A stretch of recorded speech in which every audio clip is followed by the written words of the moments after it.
Hello guys ഈ sport ടോക്സിൻ്റെ പുതിയൊരു വീഡിയോയിലേക്ക് സ്വാഗതം. നിങ്ങൾ ഇതുവരെ സബ്സ്ക്രൈബ് ചെയ്തില്ലെങ്കിൽ ജസ്റ്റ് ഒന്ന് സബ് ചെയ്യാനായിട്ട് ശ്രമിക്കുക. അപ്പോൾ നമ്മൾ ആദ്യത്തെ ഇൻഫോ എന്ന് പറയുന്നത് BGS 2025 2 കോടി രൂപ പ്രൈസ് പൂൾ വരുന്നവൻ്റെ വൈൽഡ് കാർഡ് റൗണ്ടിൻ്റെ ഡേ 1 മത്സരങ്ങൾ ഇന്നലെ അവസാനിച്ചിട്ടുണ്ടായിരുന്നു.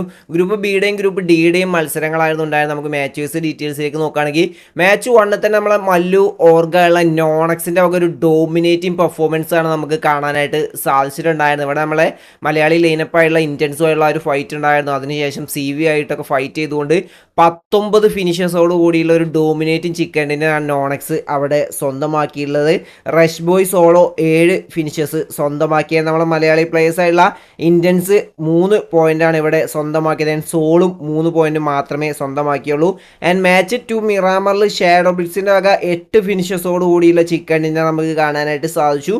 എഗി ഫോറം 13 ഫിനിഷേഴ്സോട് കൂടി 18 പോയിന്റും സ്വന്തമാക്കിയ സോൾ ഇവിടെ 8 പോയിന്റാണ് സ്വന്തമാക്കിയത്. അതും സൗമ്യയുടെ ഒരു 1v3 ക്ലച്ച് റെക്കനിങ്ങിനെതിരെ അടിപൊളിയായിരുന്നു. ആൻഡ് ഇന്ത്യൻസും ഇവിടെ 2 പോയിന്റാണ് സ്വന്തമാക്കിയത്. നോണക്സും 2 പോയിന്റ് സ്വന്തമാക്കി. ആൻഡ് മാച്ച് 3 സാൻഹോക്കിൽ ARC നൈറ്റിൻ്റെ വക 6 ഫിനിഷസോട് കൂടിയുള്ള ചിക്കനെ നമുക്ക് കാണാനായിട്ട് സാധിച്ചു. ഇവിടെ നമുക്ക് നമ്മുടെ മലയാളി പ്ലേയേഴ്സായുള്ള ഇന്ത്യൻസിൻ്റെ ഒരു നൈസ് പെർഫോമൻസ് ആണ് കാണാനായിട്ട് സാധിച്ചത്. അതിൽ എടുത്തു പറയേണ്ട എക്സ്പെയിന് അവർ ലൈനപ്പിലേക്ക് തിരിച്ച് അല്ലെങ്കിൽ പ്ലേയിങ് ഫോറിലേക്ക് തിരിച്ചു വന്നിട്ടുണ്ട്. നമുക്ക് ആദ്യമായിട്ടാണ് BGSൽ എക്സ്പെയിന് ലൈവായിട്ട് മാച്ചുകൾ കളിക്കുന്നത് നമുക്ക് കാണാനായിട്ട് സാധിക്കുന്നത്. പക്ഷേ എക്സ്പെയിൻ അങ്ങനെ വലിയ രീതിയിലുള്ള ഒരു ഇമ്പാക്റ്റ് ഉണ്ടാക്കാൻ പറ്റിയില്ല. പക്ഷേ ടീം നല്ലൊരു പെർഫോമൻസ് കാഴ്ചവെച്ചുകൊണ്ട് 3rd പൊസിഷനിലേക്ക് എത്തി. 7 ഫിനിഷസോടുകൂടി 12 പോയിന്റ് സ്വന്തമാക്കി.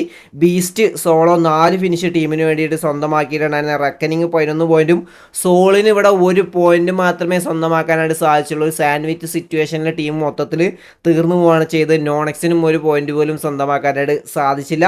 ആൻഡ് മാച്ച് 4 ബബ്ലി ഗെയിമിങ്ങിൻ്റെ വക 6 ഫിനിഷസോട് കൂടിയുള്ള ചിക്കനെ നമുക്ക് കാണാനായിട്ട് സാധിച്ചു. ഇവിടെ നമ്മളെ ലിഖിത സ്പോർട്സ് 9 ഫിനിഷസോട് കൂടി 11 പോയിന്റ് സ്വന്തമാക്കി. ഗോബ്ലിൻ നല്ലൊരു പെർഫോമൻസ് കാഴ്ചവെച്ചു.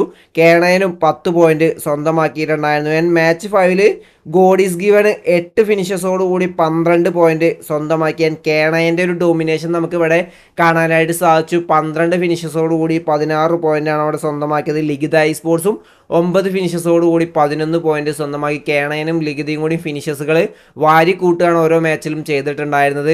ലാസ്റ്റ് മാച്ചിലേക്ക് വരുമ്പോൾ നമുക്ക് FSC സ്പോർട്സിൻ്റെ വക ആ ഒരു ചിക്കൻ ഡിന്നർ പെർഫോമൻസ് കാണാനായിട്ട് സാധിച്ചു. ലാസ്റ്റിലേക്ക് ആ ഒരു 4v4 ഫൈറ്റ് വിജയിച്ചുകൊണ്ട് 11 ഫിനിഷസോട് കൂടിയുള്ള ചിക്കൻ ഡിന്നറാണ് അവർ സ്വന്തമാക്കിയത്. ലിഖിത സ്പോർട്സ് ഇവിടെയും 9 ഫിനിഷസ് സ്വന്തമാക്കിയിട്ടുണ്ടായിരുന്നു. അങ്ങനെ ഡേ 1 അവസാനിച്ചപ്പോൾ FSC സ്പോർട്സ് ആണ് ആ ഒരു പോസിറ്റീവിൽ ടോപ്പിൽ നിൽക്കുന്ന ഒരു ചിക്കൻ ഡിന്നറോട് കൂടി 31 പോയിന്റ് സ്വന്തമാക്കിയിട്ടുണ്ടായിരുന്നു. നമ്മുടെ TSW നോണക്സ് 2ാം സ്ഥാനത്ത് നിൽക്കുന്നുണ്ട്. ഫസ്റ്റ് മാച്ചിൽ തന്നെ 29 പോയിന്റ് സ്വന്തമാക്കി. പക്ഷേ പിന്നീട് 2 മാച്ചിൽ വെറും 2 പോയിന്റ് എടുക്കാനായിട്ട് സാധിച്ചുള്ളൂ. അത്യാവശ്യം കൺസിസ്റ്റൻസി കീപ്പ് ചെയ്തിരുന്നെങ്കിൽ ഇപ്പം തന്നെ സെമി ഫൈനൽസിലേക്ക് ക്വാളിഫൈ ചെയ്യാൻ നമുക്ക് ഉറപ്പിച്ച് പറയായിരുന്നു. പക്ഷേ ഇനിയും അവർക്ക് പെർഫോമൻസിൻ്റെ ആവശ്യകത ഉണ്ട്. 31 പോയിന്റായിട്ട് 2nd പൊസിഷനിൽ. ലിഖിത സ്പോർട്സ് 31 പോയിന്റായിട്ട് ആ ഒരു 3rd പൊസിഷനിൽ നിൽക്കുന്നതിന് അത്യാവശ്യം നല്ലൊരു കൺസിസ്റ്റൻസി കീപ്പ് ചെയ്തു. ഇനിയും അടുത്ത 3 മാച്ചുകൾ ആ ഒരു പെർഫോമൻസ് ഉണ്ടെങ്കിൽ അവർക്കും സെമി ഫൈനൽസിലേക്ക് ഈസി ആയിട്ട് തന്നെ ക്വാളിഫൈ ആവാനായിട്ട് സാധിക്കുന്നതായിരിക്കും. 16ാം സ്ഥാനത്താണ് നമ്മളെ Malayali players Malayali team Indians sports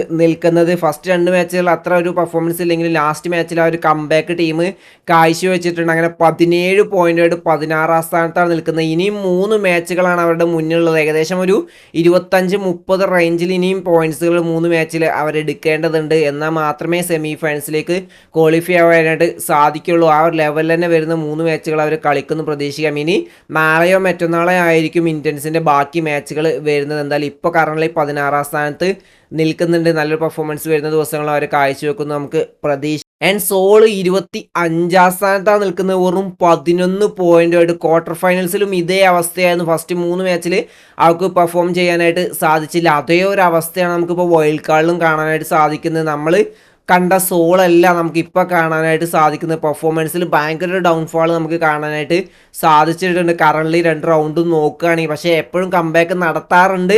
ഇത്തവണ ആ ഒരു കംബാക്ക് ഉണ്ടാവുമോ ഇല്ലേ എന്നുള്ള പ്രതീക്ഷയിലാണ്. പഴയ ആ ഒരു ഫോമിൽ ഇപ്പോൾ എന്തായാലും കറൻ്റ് ടീമിൻ്റെ ഭാഗത്ത് നമുക്ക് കാണാനായിട്ട് സാധിക്കുന്നില്ല. പ്ലേയേഴ്സാണെങ്കിൽ ഭയങ്കര ഇതിലാണ് നിൽക്കുന്നത്. കാരണം റോണീനെ ഇപ്പോൾ സബ് ചെയ്തുകൊണ്ടാണ് ബാക്കിയുള്ളവർ കളിക്കുന്നത്. ഇനി റോണി തിരിച്ചു വരുമോ ഇല്ലേ എന്ന് നമുക്ക് നോക്കാം. എന്തായാലും 3 മാച്ചും കൂടിയാണ് ഇവരുടെ മുന്നിലുള്ളത്. നമുക്ക് നോക്കാം സോളും ആ ഒരു കംബാക്ക് നടത്തുമോ എന്നുള്ളത്. ഇന്ന് നമുക്ക് ഗ്രൂപ്പ് എയുടെയും ഗ്രൂപ്പ് സിയുടെയും മത്സരങ്ങൾ കാണാനായിട്ട് സാധിക്കുന്നതായിരിക്കും. സോളിൻ്റെ ഈ ഒരു പെർഫോമൻസിന് ശേഷം തന്നെ നമുക്ക് റെക്കനിങ് സ്പോർട്സിൻ്റെ ഭാഗത്തു നിന്നുള്ള ഒരു ബാന്തർ ട്വീറ്റുകളും കാണാനായിട്ട് സാധിച്ചിട്ടുണ്ടായിരുന്നു. ആദ്യം റെക്കനിങ് സ്പോർട്സിൻ്റെ ട്വീറ്റ് ഇങ്ങനെയായിരുന്നു, few hunters were 100 guys they lacked the aura എന്ന് പറഞ്ഞിട്ടായിരുന്നു ആ ഒരു റെക്കനിങ്ങിന്റെ ഭാഗത്ത് നിന്ന് ട്വീറ്റ് ഉണ്ടായിരുന്നത്. ഫിക്സസ് ദ കാസ്റ്റർ ഫിക്സസ് ഒരു ട്വീറ്റ് ഇട്ടിട്ടുണ്ടായിരുന്നു, സോളിന്റെ ഫോർത്ത് പ്ലെയർ ആരായിരിക്കും, ആ ഒരു ഫോർത്ത് പ്ലെയറിൻ്റെ ഇതിൽ ഭയങ്കര കൺഫ്യൂഷനും ഭയങ്കര രീതിയിൽ ടീമിനെ അത് ബാധിക്കുന്നുണ്ടെന്ന രീതിയിലായിരുന്നു ആ ഒരു ട്വീറ്റ് ഉണ്ടായിരുന്നത്.